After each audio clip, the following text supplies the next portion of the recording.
Best is a postural control test that assesses dynamic balance, and it helps determine types of balance problems by checking different systems.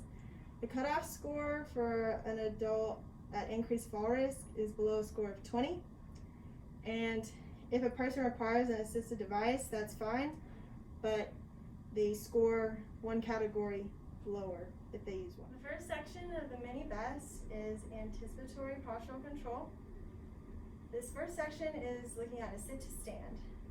So to score this, the patient will score a 2 if they're able to stand from the chair without using their hands, a 1 if they need to use their hands, and a 0 if they need assistance or they require several attempts with the use of their hands to stand up.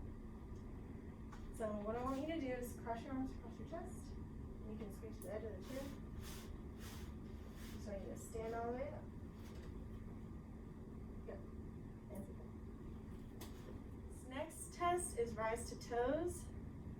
To score, the patient would score a 2 if they're able to rise onto their toes and be stable for 3 seconds. They would score a 1 if they're unable to stand on their toes in their full range or if they're unstable, and a 0 if they cannot perform for 3 seconds or if they're able to do it for less than 3 seconds. We can do this 2 times and we'll take the best score. Patient, stand up for me. I just want you to go up on your toes. Hold for 3 seconds. 1, 2, 3. Okay. The last part of this test is standing on one leg. This can also be performed 2 times and you take the highest of the scores. So I'll instruct my patient to put their hands on their hips. We'll stop the test if the patient's foot touches the ground or if their hands are moved from their hips. So I need to stand on one leg. The patient would score a 2 if they're able to hold for 20 seconds, a 1 if it's less than 20 seconds, and a 0 if they're unable. Section of this test is for reactive postural control. So the first part of the test is a forward. So I'm place my hands on the patient, instruct them to lean forward until their pelvis is over their feet. Let go, and we're looking that they take a step. A score of 2 if they recover with 1 step, 1 if they take more than 1 step, and a 0 if they don't step at all or they would have fallen. The next part of the test is backwards, so I'm instructing my patient to turn around. We're going to do the same thing, instructing them to lean back into my hands. And let go. We're scoring the same here, looking for 1 step to recover, would be a score of 2, same scoring as before. And lastly, the lateral step. So lean to the side. Good. And for this one, we're all looking for the same thing, looking for them to just take 1 step, same scoring as before. The next part of the mini Best looks at sensory orientation. So for the first part of this, I'm going to instruct the patient to have their feet together, eyes open on a firm surface, and we're going to stand like this for 30 seconds. Now we time them. If the patient is able to do this, they would get a score of a 2. If they can do it for less than 30 seconds, that would be a 1, and if they're unable to perform, that'd be a 0. The next part of the test, we're going to head to a foam surface. I'm going to instruct the patient to have their feet together and eyes closed, and we're going to stand like this for 30 seconds as well. If the patient is able to do this for 30 seconds, that'd be a score of 2, 1 less than 30 seconds, and 0 unable. Okay, sit down. For the last part of this, the patient will be on an incline. Eyes closed. Same scoring. If they're able to do this for 30 seconds, they would get a 2. Less than 30 seconds, a 1. If they align themselves with gravity, they also score 2. And if it's less than 30 seconds and they align with the surface instead of gravity, that would be a 1. A 0 is if they are unable. The next part of the mini Best is dynamic gait. The first part of this section looks at changes in gait speed.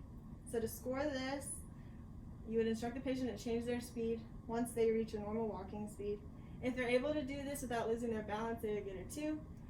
If they're unable to change their speed or show signs of being imbalanced, they would get a 1. And if they're unable to change and show signs of imbalance, they would score a 0. Let's turn around right here. And start walking. And go faster. And slow down. The next part of this section looks at walking with head turns. So the patient would score a 2 if they're able to turn their head without losing balance or changing speed. They would score a 1 if they can turn their head but decrease their speed, and a 0 if they show any signs of imbalance. Turn around this way. Start walking. Look right. Look left. Look right. Left. And stop. The next part of this section looks at a walk with a pivot. So in order for the patient to score a 2, they'll be able to pivot with their feet close together, taking less than 3 steps and having good balance. They would score a 1 if they're able to keep their feet close but take more than 4 steps with good balance, and a 0 if they lose balance. So first I'll demonstrate to the patient what I want them to do. So I'm going to walk this way and pivot. Okay. So I'll have the patient do it.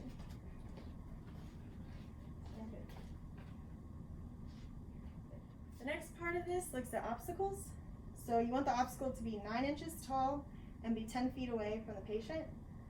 The patient would score 2 if they show no change in gait speed and good balance. This patient would score a 1 if they decrease their speed or touch the box or the obstacle, and a 0 if they're unable to step over it or if they step around it. So I'll let the patient come over here. Gonna walk this way and step over the box.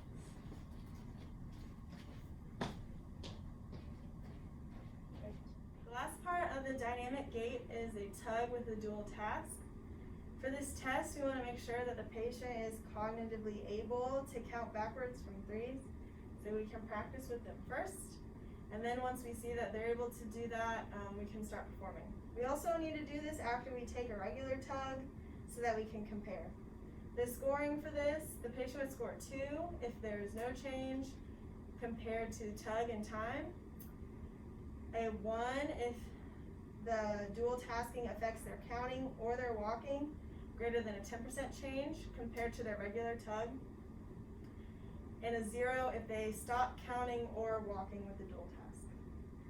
So what I want you to do is when I say go, you'll stand up from the chair, walk around that blue piece of tape, and sit back. And while you're doing so, count backwards by 3s from 100. Okay? 100, 97, 94, 91,